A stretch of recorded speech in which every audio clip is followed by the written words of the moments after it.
Hello साथियों, मैं आदर्श आप सभी का टारगेट 98 प्लस के एजुकेशन चैनल पे बहुत बहुत स्वागत करता हूं। ठीक है फ्रेंड्स, आज अपना बायोलॉजी पार्ट 2 है। इससे पहले एक इंट्रोडक्शन की क्लासेस हो चुकी हैं। कल हमने थोड़ा सा बायोलॉजी के बारे में जानकारी लिए थे कि बायोलॉजी की उत्पत्ति कहाँ से हुई थी, फादर ऑफ बायोलॉजी किसे कहा जाता है, कौन कौन से वर्ड से मिलकर बायोलॉजी का निर्माण हुआ है। ठीक है, अगर आप उन क्लासेज को नहीं देखें या फिर हमारे आगे का जो सिलेबस रहेगा, किस तरीके से किस वे में हम पढ़ने वाले हैं, उन सभी चीज़ों को कल इंट्रोडक्शन क्लास में हम डिस्कस कर चुके हैं। ठीक है, आज से अपनी क्लास से अपना वो ह्यूमन फिजियोलॉजी का है। ठीक है, किस चीज़ का? ह्यूमन फिजियोलॉजी का डाइजेस्टिव सिस्टम पार्ट 1 है। ठीक है, क्या है? डाइजेस्टिव सिस्टम है। ठीक है फ्रेंड्स, बात करें डाइजेस्टिव सिस्टम की तो इसे दो भागों में बांटकर पढ़ा जाता है, या फिर डाइजेस्टिव सिस्टम के दो पार्ट होते हैं, आप ऐसे भी कह सकते हैं। ठीक है, कौन कौन से होते हैं? देखिए, पार्ट 1 जो होता है इसे हम एलिमेंट्री कैनाल बोलते हैं। क्या बोलते हैं? थोड़ा सा मैं इधर हो जा रहा हूँ। देखिए, जो पार्ट 1 होता है इसे हम बोलते हैं एलिमेंट्री कैनाल। ठीक है, अगर हिंदी में बोले इसको तो आहार नाल बोलते हैं। क्या बोलते हैं? आहार नाल बोलते हैं। और जो पार्ट 2 है, जो दूसरा भाग है, इसे हम बोलते हैं एसोसिएटेड डाइजेस्टिव ग्लैंड्स। क्या बोलते हैं? एसोसिएटेड डाइजेस्टिव ग्लैंड्स, यानी कि असंबद्ध पाचन ग्रंथि। ठीक है, क्या? फिर से बताऊं, डाइजेस्टिव सिस्टम के दो पार्ट हो गए। कौन कौन से?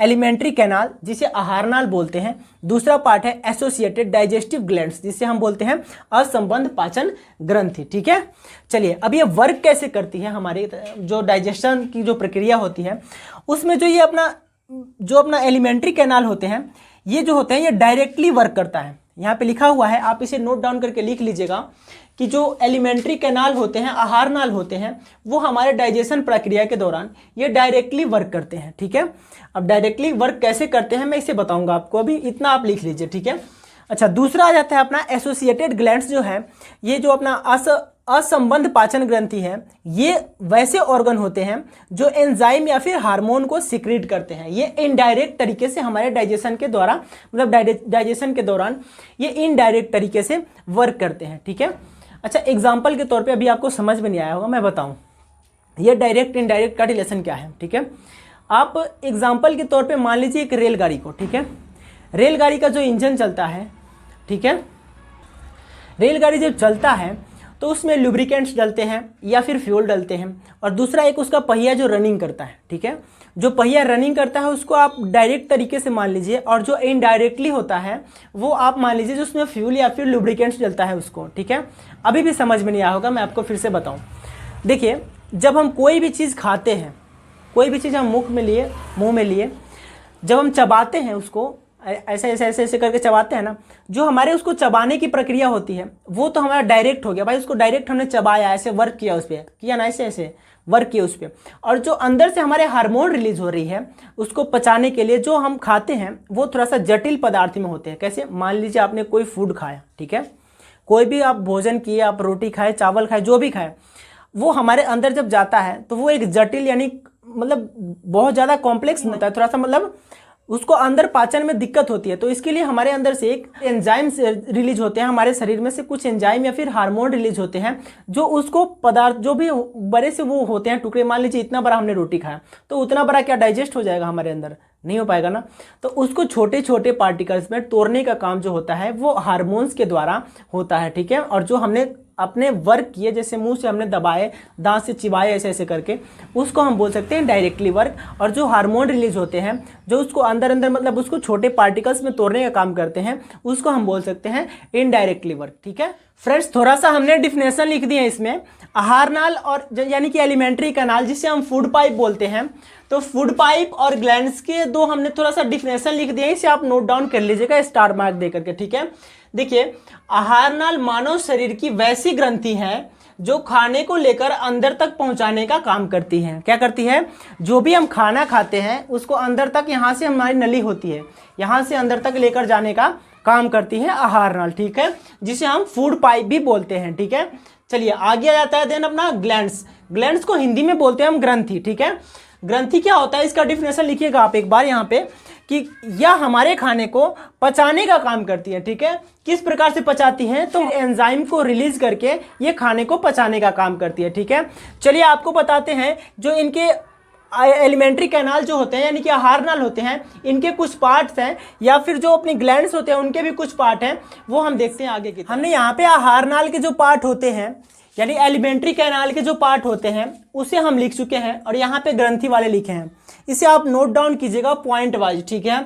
देखिए आहार नाल का हमारा जो पहला पार्ट होता है उसे माउथ बोलते हैं, यानी कि मुंह बोलते हैं। जो हमारा मुंह होता है इसे आहार नाल का पहला पार्ट बोला जाता है, ठीक है। देन नेक्स्ट आता है इसोफिगस, ठीक है। क्या बोलते हैं? इसोफिगस बोलते हैं।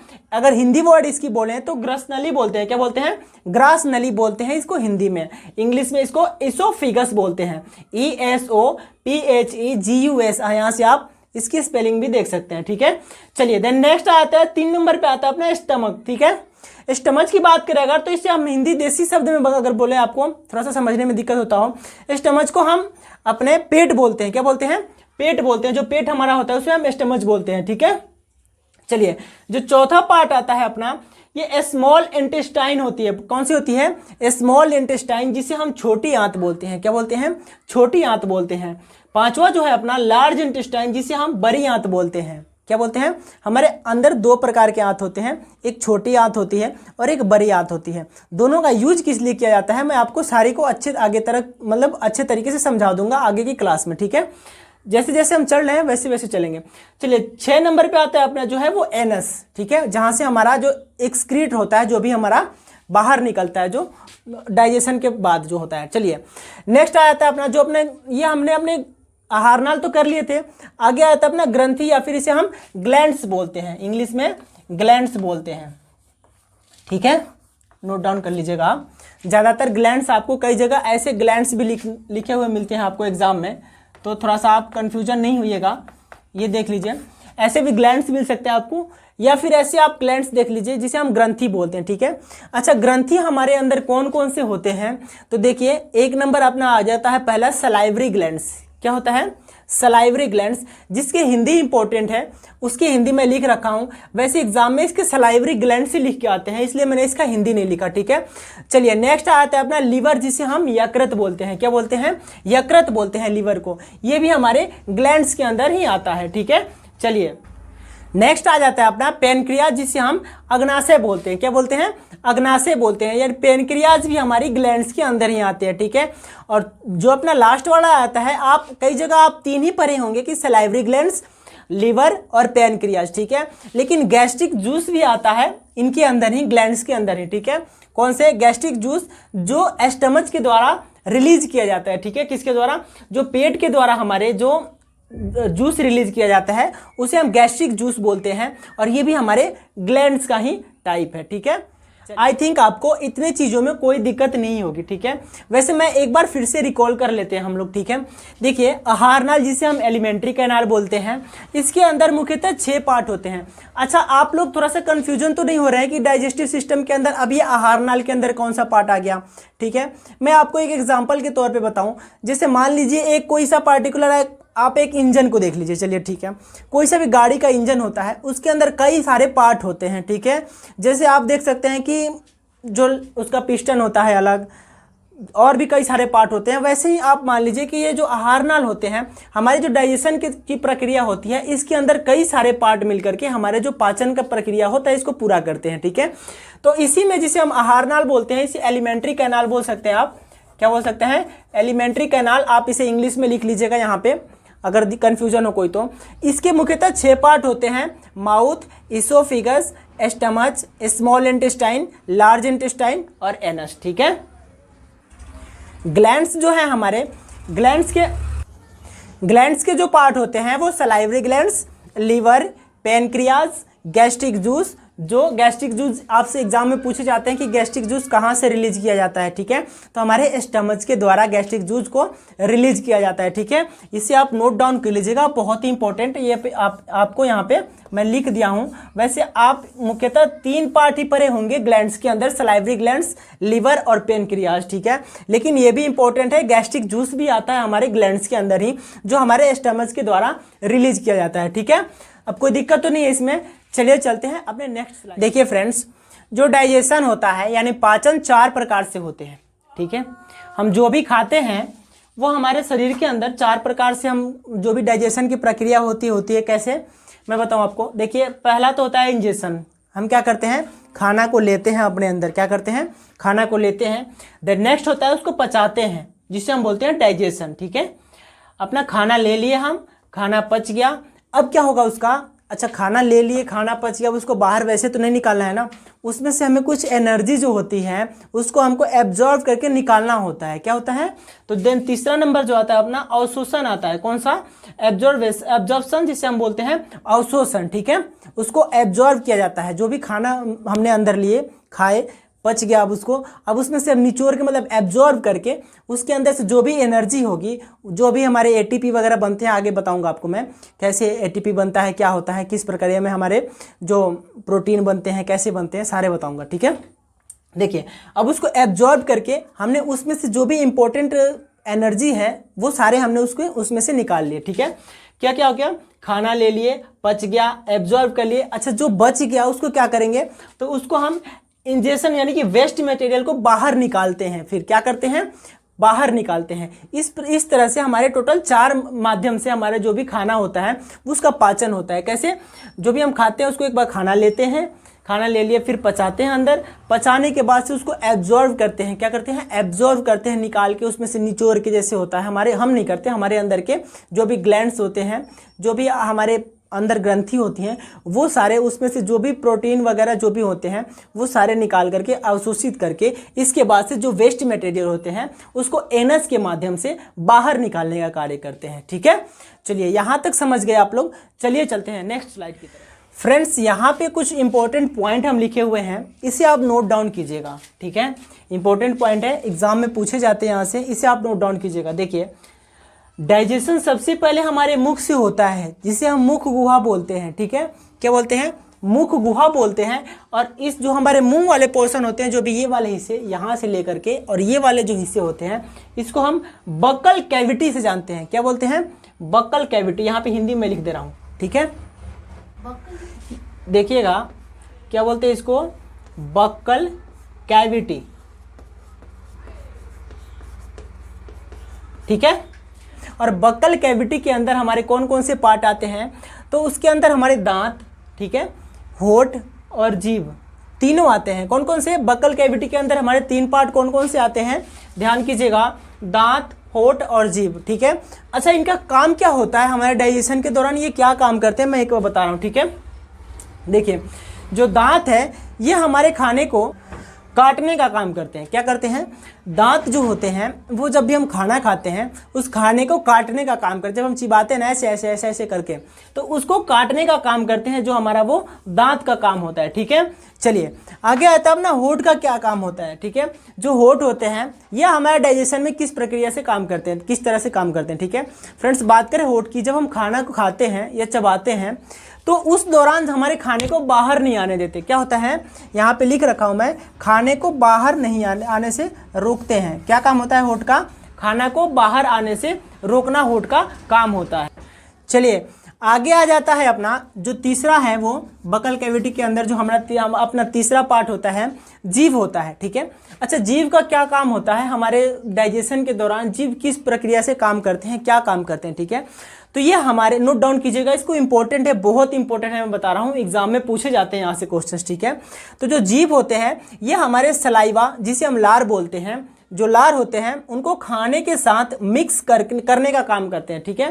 क्या करते हैं, लार को जो होते हैं उनको खाने के साथ मिक्स करके, और जो कॉम्प्लेक्स यानी कि जब हम खाना खाते हैं, जब भी आप रोटी खाते हैं तो एक बड़े से टुकड़े खाते हैं, इतने बड़े, ठीक है, वो बहुत ही जटिल होते हैं, उसको तोड़ करके छोटे छोटे अणुओं में तोड़ने का काम करते हैं। कौन करता है, हमारा जीभ करता है। जीभ कैसे करता है, जो हमारी सलाइवरी ग्लैंड्स होती है, यहाँ पे ग्लैंड्स होते हैं सलाइवरी ग्लैंड्स, वहाँ से जो एंजाइम रिलीज होते हैं उसको, ये जो कॉम्प्लेक्स फूड होते हैं, जब हम खाना खाते हैं, जटिल पदार्थ होते हैं वो, एक मान लीजिए जब भी हम खाना खाते हैं तो छोटे छोटे वो इनसोलेबल होते हैं वाटर में, ठीक है।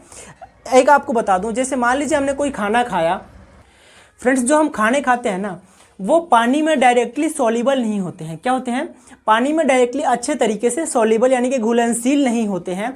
तो उसको घुलनशील कब होगा, जब भी तो हमारे अंदर डाइजेशन हो पाएगा, ठीक है।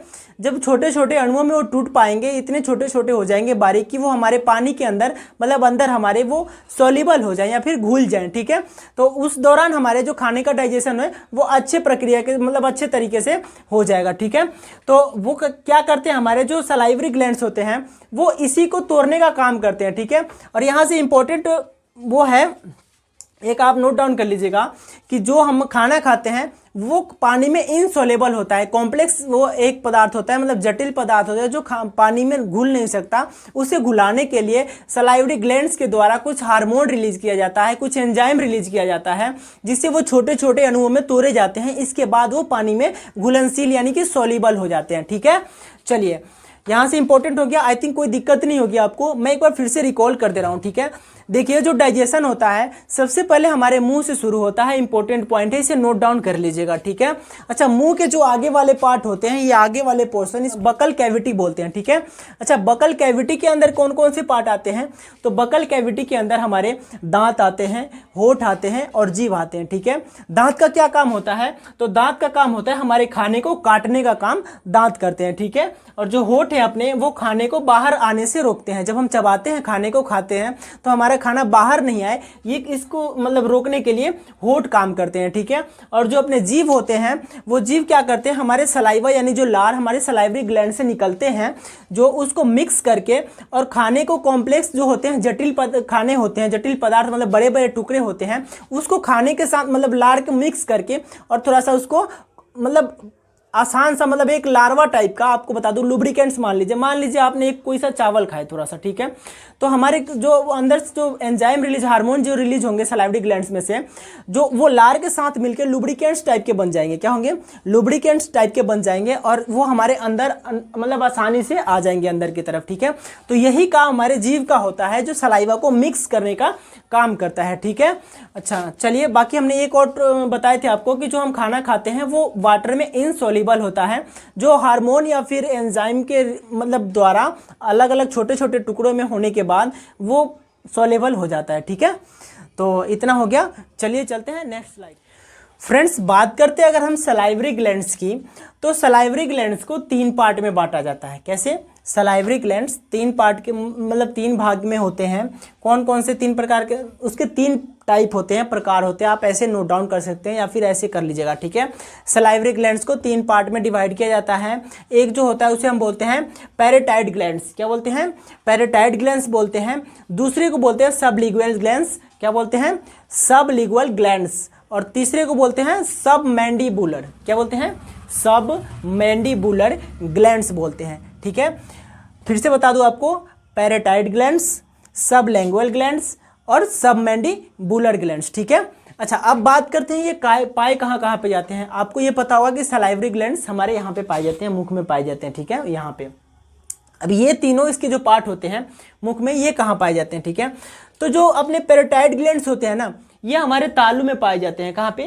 तालू में पाए जाते हैं, ऊपर की तरफ। ठीक है, पैरेटाइड ग्लैंड्स तालू में पाए जाते हैं। जो सबलिंगुअल ग्लैंड्स होते हैं वो हमारे जीभ के आसपास पाए जाते हैं। जैसे ये वाला हिस्से होता है ना, ये इधर इधर की जीभ के दोनों हिस्से यहाँ पे पाए जाते हैं, ये सबलिंगुअल ग्लैंड्स। ठीक है, देन नेक्स्ट आ जाता है अपना सबमैंडिबुलर ग्लैंड्स। ये दोनों जबड़े के आसपास पाए जाते हैं। ठीक है फ्रेंड्स, थोड़ा सा कंस्ट्रक्शन चल रहा है इसलिए वीडियो बनाने में बड़ी परेशानी हो रही है, बार बार स्लाइड को कट करने में अच्छा नहीं लग रहा है, गाड़ी आ जा रहे हैं। ठीक है, तो अब इस क्लास को यहीं पे एंड करते हैं। कल से या फिर कोशिश करेंगे रात में एक रिकॉर्डेड क्लास करके या फिर उसको अपलोड कर दो। ठीक है, क्योंकि रोड पर थोड़ा सा गाड़ी आ जा रहे हैं तो दिक्कत हो रही है, बहुत सारे आवाज़ आ रहे हैं और बार बार स्लाइड कट करने में थोड़ा सा आप लोगों को भी अच्छा नहीं लगता होगा। ठीक है, यहाँ से समझ लीजिए, एक बार फिर से मैं रिकॉल कर देता हूँ। सलाइवरी ग्लैंड्स जो होते हैं वो 3 प्रकार के होते हैं। एक होते हैं parotid glands, sublingual glands, submandibular glands. ठीक है, कहाँ पाए जाते हैं? पैरेटेड ग्लैंड्स जो होते हैं वो तालू में पाए जाते हैं। सबलिंगुअल ग्लैंड्स हमारे ये अपने जीभ के आसपास पाए जाते हैं, दोनों साइड में या फिर नीचे की तरफ। या जो अपने सबमैंडिबुलर ग्लैंड्स होते हैं ये दोनों जबड़े के आसपास पाए जाते हैं। ठीक है, चलिए आगे आ जाता है अपना, ये इंपॉर्टेंट पॉइंट है, इसे भी आप नोट डाउन कर लीजिएगा। मैं बता दे रहा हूँ, यहाँ पे थोड़ा सा साइड में लिख दिया था मैंने। जो भी खाने को हम खाते हैं, निगलते हैं, यहाँ तक तो हमने कवर कर लिए, जो भी प्रक्रिया होती है वो।